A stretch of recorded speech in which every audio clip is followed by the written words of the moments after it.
राधे राधे। मैं आचार्य हिमांशु उपमन्यु आप सभी दर्शकों का स्वागत करता हूं कैपिटल टीवी के इस खास कार्यक्रम सनातन फाइल्स में, जहां आप सभी मुझसे जुड़ते हैं और जानते हैं सनातन धर्म के विषय में। आज हम यहां जुड़ रहे हैं क्यों? क्योंकि आज हम सनातन धर्म पर हो रहे एक प्रहार का जवाब देने के लिए। जवाब किस प्रकार के प्रहार का? तो मैं आपको बता दूं, आपसे बार बार कहा जाता है, आपके किसी भी त्योहार पर, होली आती है तो कहा जाता है पानी क्यों आप बहा रहे हैं, दीपावली आती है तो कहा जाता है पटाखे क्यों छुड़ा रहे हैं।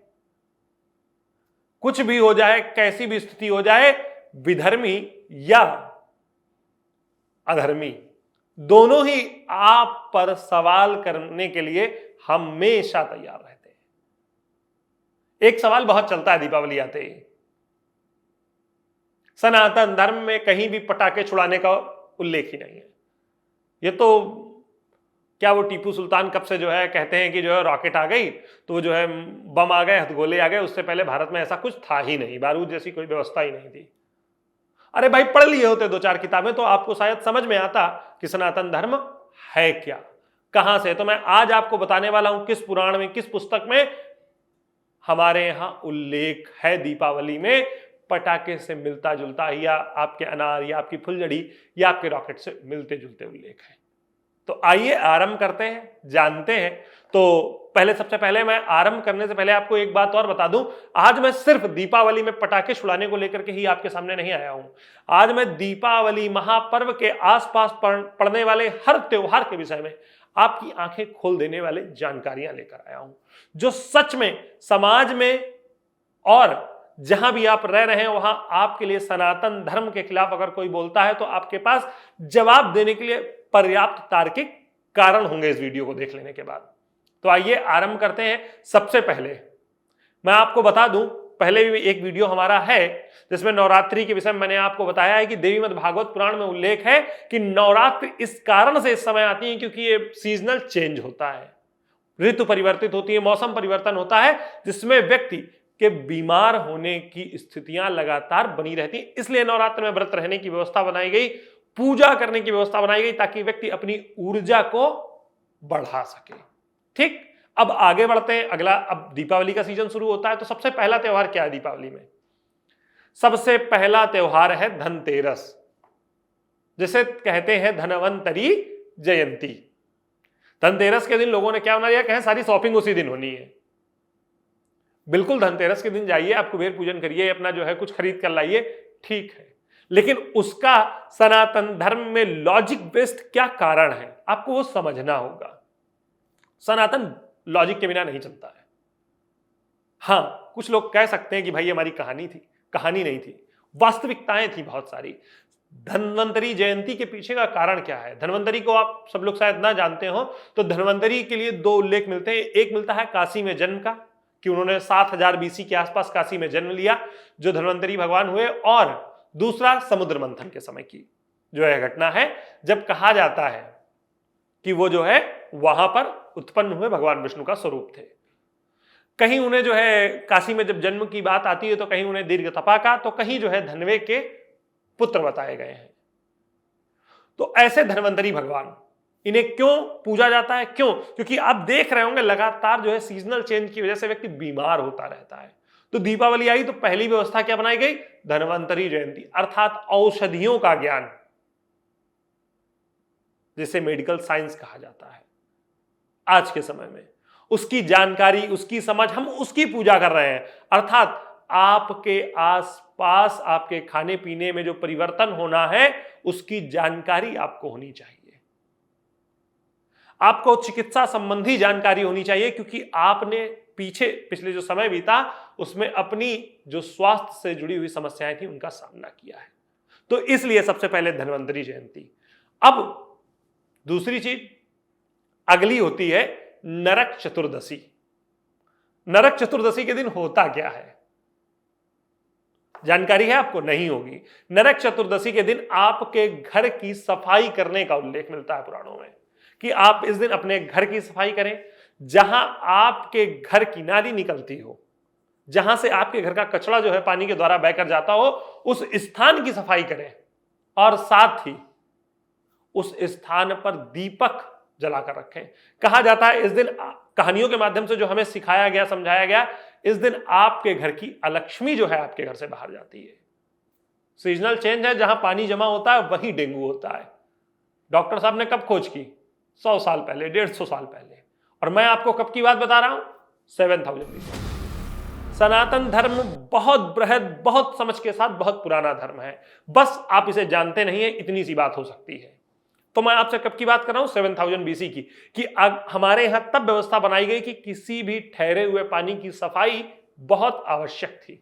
इसीलिए नरक चतुर्दशी के दिन की व्यवस्था की गई, आप अपने घर को साफ करें और साथ ही उन जगहों पर दीपक जलाकर रखें। आपके घर की अलक्ष्मी दूर होगी। जब घर में रोग नहीं होंगे तो ऑटोमेटिक पैसा रुपया रुकने लगेगा। अब बात करते हैं दीपावली के दिन की। तो दीपावली के दिन क्या होता है?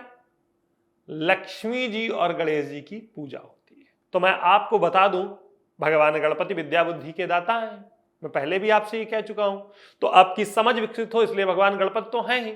लेकिन लक्ष्मी जी की पूजा क्यों होती है? बहुत सारे लोग कंफ्यूज हैं। गणेश जी को तो वरदान प्राप्त है हर पूजा में पहले पूजे जाने का, मान लीजिए, लेकिन लक्ष्मी जी की पूजा क्यों होती है? क्योंकि इसी दिन भगवान विष्णु लक्ष्मी जी और देवताओं को कैद से मुक्त कराकर लेकर आए थे। कहां से? दैत्यों के पास से। और दैत्य क्या है? आपके जीवन के रोग, दोष, विपदाएं, बाधाएं, यही जीवन के आपके दैत्य हैं। अगर ये आपको घेर ले तो आप जीवन में आगे बढ़ पाएंगे? नहीं ना। तो देवताओं को क्या, देवता क्या है, किन तत्वों से बने हुए हैं? वायु और अग्नि। अर्थात किसे मुक्त कराया था उन्होंने? जिन्हें आप अगर वर्तमान समय में समझ सकते हैं तो विषाणुओं से वायु को मुक्त कराना, जो संक्रमण की स्थिति लगातार फैलती रहती है, उसे जो है स्वच्छ किया गया दीपावली के दिन। अब बात करता हूं मैं, दीपावली के दिन पर हम लोग पहुंच ही गए, तो शास्त्रों में पटाखे छुड़ाने का क्या विधान है? मैंने कहा था ना शुरुआत में कि मैं आज आपको बताऊंगा। तो ब्रह्म पुराण में और ज्योतिषिका के आधार पर मैं आपसे ये बात कह रहा हूं, वहां पर कुछ ऐसे लेख मिलते हैं जिसमें कहा गया है कि दीपावली के दिन मनुष्य जब सायंकालीन हो जाए, शाम के समय जब पूजन करे, तो हाथ में उल्का जलाकर, उल्का आप समझते हैं, बारूद के गोले उन्हें कहा जाता है। उल्का पिंड की हम लोग परिकल्पना करते हैं सनातन धर्म में, जो आकाश से उल्का पिंड आते हैं, जिनको अब मॉडर्न डे साइंस में भी जगह मिल चुकी है कि वो टूटकर धरती पर गिरते हैं। तो वो उल्का जो प्रकाशमान हो, जिन्हें आप कह सकते हैं आज की डेट में आप अनार जला रहे होते हैं, रॉकेट जला रहे होते हैं, फिरंगी जो है चला रहे होते हैं, जो प्रकाश करता है, उसे हाथ में लेकर प्रकाश करते हुए अपने पितरों को घर के अंदर आने का मार्ग दिखाया जाता है। तो हमारे यहां इस प्रकार के उल्लेख मिलते हैं। इसके बाद जब आप हमारे सनातन धर्म में ये चीज देखते हैं कि पटाखे छुड़ाने का उल्लेख है, तो आप जाइए और उनसे जो है बात करिए और कहिए, भाई तुम अभी जो है 1400 साल पहले या 2000 साल पहले जो है आए हुए हो, और तुम हमको बता रहे हो 7000 BC पहले लिखी हुई बात जो है वो गलत हो सकती है। तुम जो है आज जो है आकर के कुछ समझा दे रहे हो, कुछ सिखा दे रहे हो, वो सही है। हाँ, हम अगर परेशान हैं सनातनी, तो घर के भेदियों से, बाहरियों से नहीं। अब बात करते हैं अगली जो तिथि है, प्रतिपदा। उस दिन होता है अन्नकूट गोवर्धन पूजन। आप सोच सकते हैं गोवर्धन पूजन हमें क्या मतलब जो है संदेश देता है? गोवर्धन पूजन हमें संदेश देता है कि सनातन धर्म में हम प्रत्यक्ष पूजक हैं, प्रत्यक्षता के पूजक हैं, अर्थात प्रकृति के पूजक हैं। भगवान कृष्ण ने क्या किया था उस दिन? ग्वालों से कहा कि इंद्र का पूजन बंद करो। ग्वाले इंद्र का पूजन क्यों करते थे? वर्षा के लिए। तो आप इंद्र का पूजन बंद करके, क्योंकि अब वर्षा बंद होनी चाहिए, पहली चीज तो ये। और दूसरी चीज, आप किसका पूजन करो? प्रकृति का पूजन करो। प्रकृति क्यों? क्योंकि प्रकृति आपकी पालक है, उसी के जरिए आप पल रहे हैं। आपके पास गायें हैं, चरने तो गोवर्धन पर्वत पर जाती हैं। आपको चूल्हा जलाने के लिए लकड़ी चाहिए, गोवर्धन पर्वत। आपके घर बनने के लिए मिट्टी चाहिए, लकड़ी चाहिए, पत्थर चाहिए, गोवर्धन पर्वत। तो आपको उस प्रकृति को पूजने के लिए बताया गया। गोवर्धन पर्वत कोई सामान्य घटना नहीं है। भगवान कृष्ण का उसे जो है अपनी उंगली पर उठाना, और जो है उसके बाद इंद्र का जो है अथाह जल जो है बरसा देना, और तब भी ग्वालों का ना झुकना, हमें यह बताता है कि विपदाएं, बाधाएं चाहे जैसी आ जाए, हमें सदैव लॉजिक के साथ और अपने पुराणों की, अपनी पौराणिक समझ के साथ सनातन धर्मियों को आगे बढ़ते रहना होगा। अगर आप ऐसा नहीं करेंगे तो कोई भी कभी भी आपके धर्म पर आकर उंगली उठाकर चला जाएगा। जाइए, पढ़िए, पुस्तकों को उठाइए, पुराणों को उठाइए और पढ़कर जवाब दीजिए सनातन धर्म पर होती हर एक प्रहार का। अगर आप ऐसा करेंगे तो ही आप सच्चे सनातनी होंगे। मैं जवाब देने की बात कर रहा हूं पुस्तकों से, पुराणों से, बाकी और कोई नहीं। चलिए, आप सभी से पुनः मुलाकात होगी। कैसा लगा आपको हमारा वीडियो हमें जरूर बताएं। अगले कार्यक्रम के साथ आप सभी के सामने पुनः उपस्थित रहूंगा। तब तक के लिए राधे राधे।